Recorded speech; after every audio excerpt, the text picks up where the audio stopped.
सबकी सलामती हो। मैं पास्टर रेखा आप सभी का फिर से बहुत बहुत स्वागत करती हूँ खुदा की पाक और पवित्र हजूरी में। आस करती हूँ कि आप सब खुदावंद यीशु मसीह के मधुर और जिंदा नाम में सुरक्षित है। आमीन। तो प्रिय भाई बहनों, मेरी बहनों के मैसेज थे कि हमें कौन से पहर प्रार्थना करनी चाहिए, कब प्रार्थना करनी चाहिए, कितनी प्रार्थना करनी चाहिए कि हम अपने परमेश्वर से उत्तर प्राप्त कर सके। हालेलुया। खुदावंद के प्यारे लोगों, प्रार्थना करने का कोई पक्का टाइम नहीं है। प्रार्थना किसी भी टाइम आप कर सकते हैं, क्योंकि वचन में लिखा निरंतर प्रार्थना करते रहो। मतलब हमें हर पल प्रार्थना करते रहना। पर बाइबल में कौन से समय की बात की गई है, कौन से समय में हमें परमेश्वर के निकट जाकर परमेश्वर के अनुग्रह को लेना है, परमेश्वर के दर्शन को प्राप्त करना है, परमेश्वर से भेद भरी बातों को लेना है, आज हम वचन के द्वारा जानेंगे। हालेलुया। उससे पहले आप सभी से एक निवेदन है, चैनल पे पहली बार आए हो चैनल को सब्सक्राइब करें, लाइक करें और शेयर जरूर करें। अगर आप हमारे साथ जुड़ना चाहते हैं, रात 9 बजे हम यूट्यूब पर यीशु की बेटी चैनल पर, इसी चैनल पर लाइव आते हैं। आप हमारे साथ लाइव भी जुड़ सकते हैं। अपनी प्रार्थना को लेके आइए, हम आप लोगों के लिए प्रार्थना करेंगे और आप प्रभु के अनुग्रह से भरेंगे, ये मेरा विश्वास है। हालेलुया। खुदावंद के प्यारे लोगों, पहले हम जानते हैं कि कितने पहर होते हैं, दिन के और रात के। वचन में लिखा, उत्पत्ति में परमेश्वर ने दिन और रात को बनाया, भोर और सांझ को बनाया। हालेलुया। उस दिन और रात में कितने पहर है वो हम पहले जानेंगे, क्योंकि फिर हम आगे अच्छी से वचन में से जान पाएंगे कि कौन से पहर हमें प्रार्थना करनी है, ताकि हम पिता से मेल मिलाप कर सके। दिन में 12 घंटे होते हैं, रात में 12 घंटे होते हैं, टोटल मिला के 24 घंटे होते हैं। और यहूदी जो रब्बी है, अब ये यहूदी कौन है? यहूदी वही लोग हैं जो जिसमें प्रभु यीशु मसीह जिस घराने में से पैदा हुए हैं। ये यहूदी लोग प्रभु यीशु मसीह को नहीं मानते हैं कि ये मसीहा है। ये यहोवा को मानते हैं, यहोवा के हुक्मों के अनुसार चलते हैं, यहोवा ने जो इनको विद्या दी है उनसे अनुसार ये जीते हैं। और उनका ये कहना है, और ये जो वो मानते भी है, क्योंकि वो इब्राहिम, इसहाक, याकूब के वंश के हैं, तो उनका ये मानना है कि पहर दिन के और रात के होते हैं। और दिन के पहर क्या कितने होते हैं? 4, और रात के पहर भी होते हैं 4। आपने नोट कर लेना अपनी डायरी में, दिन के पहर भी 4 और रात के पहर भी 4 होते हैं।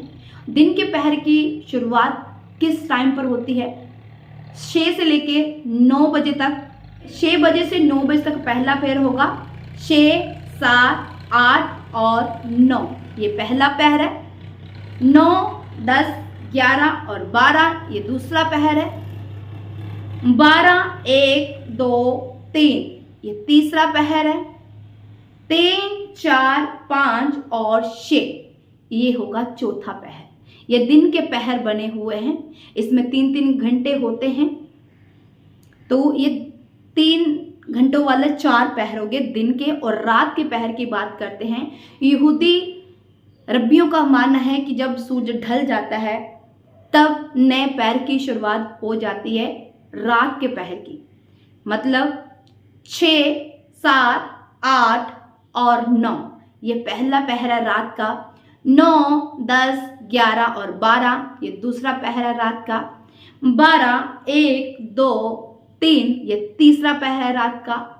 3, 4, 5 और 6 ये चौथा पहर है रात का। हालेलुया। तो ये पहर है। तो अब आपको समझ में आ गया कि कौन से पहर होते हैं। अब हम बात करते हैं कौन से पहर प्रार्थना करने चाहिए। प्रिय भाई बहनों, बाइबल में अगर दानियेल की बात करें तो दानियेल 3 बार प्रार्थना करने वाला जन है। वो सुबह को, दोपहर को और शाम को प्रार्थना करता है। वो 3 टाइम प्रार्थना करने वाला जन है। दाऊद की माने तो वो 7 बार प्रार्थना करने वाला मन है। मतलब कि ये नहीं पूरा कि आपने इन पहरों में ही प्रार्थना करनी है, आप कभी किसी वक्त भी प्रार्थना कर सकते हैं। हर वक्त परमेश्वर अवेलेबल आपके लिए, हर वक्त वो आपकी दुआओं को सुन रहा है, कबूल कर रहा है, क्योंकि नीति वचन कहता है कि उसकी आंखें धर्मी को नित्य देखती है, उसकी पल के धर्मी को नित्य जानती है। जब हमें हर पल हर क्षण वो हमें देख रहा है, हमें जांच रहा है, तो क्यों नहीं वो हमारी प्रार्थना को सुनेगा। हर एक पल में ही परमेश्वर को याद करें। हाँ, अगर आप स्पेशली टाइम निकालना चाहते हो तो वो आप निकाल सकते हो। दिन में आप दोपहर को निकाल सकते हो, शाम को निकाल सकते हो, सुबह को निकाल सकते हो। अगर बाइबल की हम बात करें तो बाइबल में अगर हम देखते हैं प्रेरितों के काम में, तो खुदावन के चेले क्या कर रहे हैं, वो शाम को निकल रहे हैं प्रार्थना करने के लिए। वचन उनके हाथ में, वचन को पढ़ने के लिए वो निकल रहे हैं। तो रास्ते में क्या देखेगा, लंगड़ा है तो वो लंगड़े को चंगा करते हैं। तो वो कौन सा पहर था, वो तीसरा पहर था। इसी तरह पहर बताया गया कि इस पहर में ये प्रार्थना हुई थी। अगर प्रभु यीशु मसीह की हम बात करें तो प्रभु यीशु मसीह हमेशा ठंडे समय में प्रार्थना करने किया जाते थे। पूरी रात वो प्रार्थना करते थे। अगर हम मत्ती की इंजील में पढ़ते हैं, मरकुस में भी हम पढ़ते, तो वहां हम देखते हैं प्रिय भाई बहनों कि परमेश्वर चौथे पहर में प्रार्थना कर रहे थे। जब चेलों को प्रभु यीशु मसीह पानी पर चलता हुआ दिखाई दिया, जब चेले डर गए थे कि ये कौन आ रहा है, भूत तो नहीं, तो वो चौथे पहर का टाइम था, वो ठंडे समय का टाइम था। प्रभु यीशु मसीह प्रार्थना करके वहां से उनके पास आ रहे थे, प्रार्थना करके उनके पास आ रहे थे। तो वो कौन सा टाइम था जब उनके पास आ रहे थे, वो चौथे पहर का टाइम था। मतलब 3, 4, 5, 6 इन घंटों के समय का वो टाइम था। उससे पहले वो अपने पिता से बात कर रहे थे, अपने पिता के आगे प्रार्थना कर रहे थे। मतलब कब 12, 1, 2, 3 बजे तक वो प्रार्थना करोगे। इन सब पहरों में, तीसरे और चौथे पहर में वो अपने पिता के साथ बात कर रहा होगा, और चौथे पहर में वो अपने चेलों को दिखाई दिया। और हम मरकुस में भी, मत्ती में, लूका में भी सुसमाचार में ये पढ़ते हैं कि जब प्रभु यीशु मसीह फड़वाए जाने वाले थे तो उसने अपने चेलों को कहा कि तुम प्रार्थना करो कि परीक्षाओं में ना पड़ो। तब भी परमेश्वर कौन से पहर में थे, इन्हीं 2 पहरों में से थे, जब वो प्रार्थना कर रहे थे और अपने चेलों को बोल रहे थे कि तुम परीक्षाओं में ना पड़ो, तुम परीक्षाओं में ना पड़ो। इसका मतलब परमेश्वर रात को प्रार्थना करते थे। बाइबल बताते हैं उत्पत्ति की पुस्तक में कि जब आदम और हवा को आदन की वाटिका में रखा गया, तो परमेश्वर यहोवा ठंडे समय में आदम और हवा से मिलने के लिए आया करते थे। ठंडे समय में, कौन सा ठंडा समय है प्रिय भाई बहनों, देखिए जरा। आज रात जब आप सोएंगे ना, आपको मालूम होगा कौन सा ठंडा समय है, क्योंकि ठंडे समय में इतनी मीठी नींद आती है कि हम भूल जाते हैं कि हमने प्रार्थना भी करनी है। बहरी हमें ठंडे समय में इतनी मीठी नींद दे देता है कि हम भूल जाते हैं कि ये समय परमेश्वर के साथ मेल मिलाप करने का समय है। तो हम भूल जाते हैं, हम गहरी नींद में चले जाते हैं। वो ठंडा समय कौन सा है, वही ठंडा समय 3, 4, 5 और 6 बजे का समय है। जो ठंडा समय, जब मौसम बिल्कुल ठंडा हो जाता है, शांत मौसम होता है, शांत सब वातावरण होता है, तब परमेश्वर आदम और हवा के साथ बातें करने के लिए आया करते थे। आज भी परमेश्वर उस ठंडे समय में आपसे और मुझसे बातें करने के लिए आते हैं। आज भी परमेश्वर अपने दूतों को भेजता है हमें ये देखने के लिए कि क्या ये जाग रहे हैं या सो रहे हैं, क्या कर रहे हैं। हमें इस बात को समझना पड़ेगा।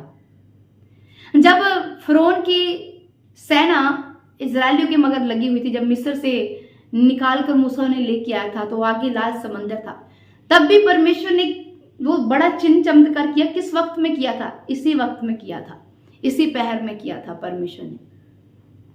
बहुत सारे ऐसे प्रमाण आपको बाइबल में से मिल जाएंगे जो आपको रात के बारे में बताएंगे, तीसरे और चौथे पहर के बारे में बताएंगे। इसका मतलब तीसरा और चौथा पहर जो रात का होता है वो बड़ा खास पहर है।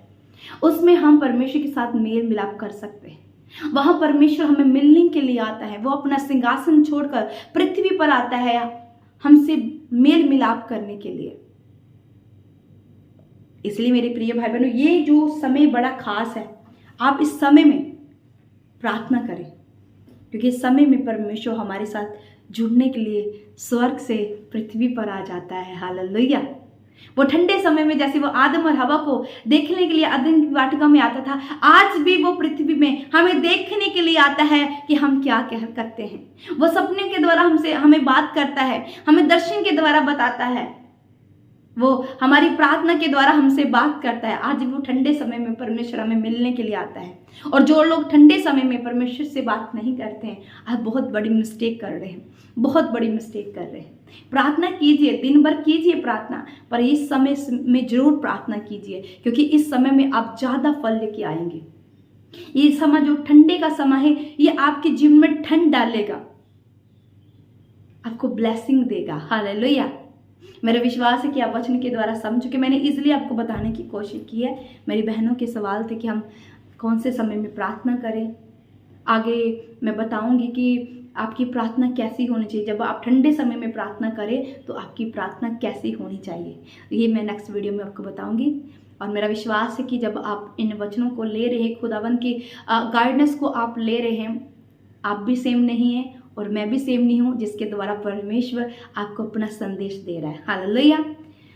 खुदावन के प्यारे लोगों, फिर से कहती हूँ, चैनल को सब्सक्राइब करें, लाइक करें, शेयर करें, सपोर्ट करें इस मिनिस्ट्री को, यीशु की बेटी मिनिस्ट्री को, क्योंकि इस मिनिस्ट्री को आपसे बड़ी आशा है। क्योंकि परमेश्वर ने आप लोगों को मेरे जीवन में भेजा है, मिनिस्ट्री के जीवन में भेजा है कि आप मिनिस्ट्री के लिए अपने बीज को बोएं, अपनी ऑफरिंग को बोएं। जितने लोग चाहवान हैं, हमारी मिनिस्ट्री के साथ जुड़ना चाहते हैं, ये नीचे नंबर आ रहा है, ये प्रेयर लाइन नंबर है, यहाँ पर आप हमसे बात कर सकते हैं, अपनी प्रेयर रिक्वेस्ट दे सकते हैं। अगर आप अपनी ऑफरिंग, दान, दसवत कुछ भी देना चाहते हैं, इसी नंबर पर आप हमारे साथ कॉन्टैक्ट कर सकते हैं। नीचे जो नंबर आ रहा है गूगल पे नंबर है, इस पर आप गूगल पे भी कर सकते हैं। और मेरा विश्वास है कि आपका बोया हुआ 100% 10 फल लेके आएगा, क्योंकि वचन में लिखा है जैसा कोई बोता है वैसा ही वो काटता है। आपने अच्छा बोना है ताकि आप अपने जीवन में अच्छा काटें। सबको मेरी तरफ से जय मसीह की। God bless you.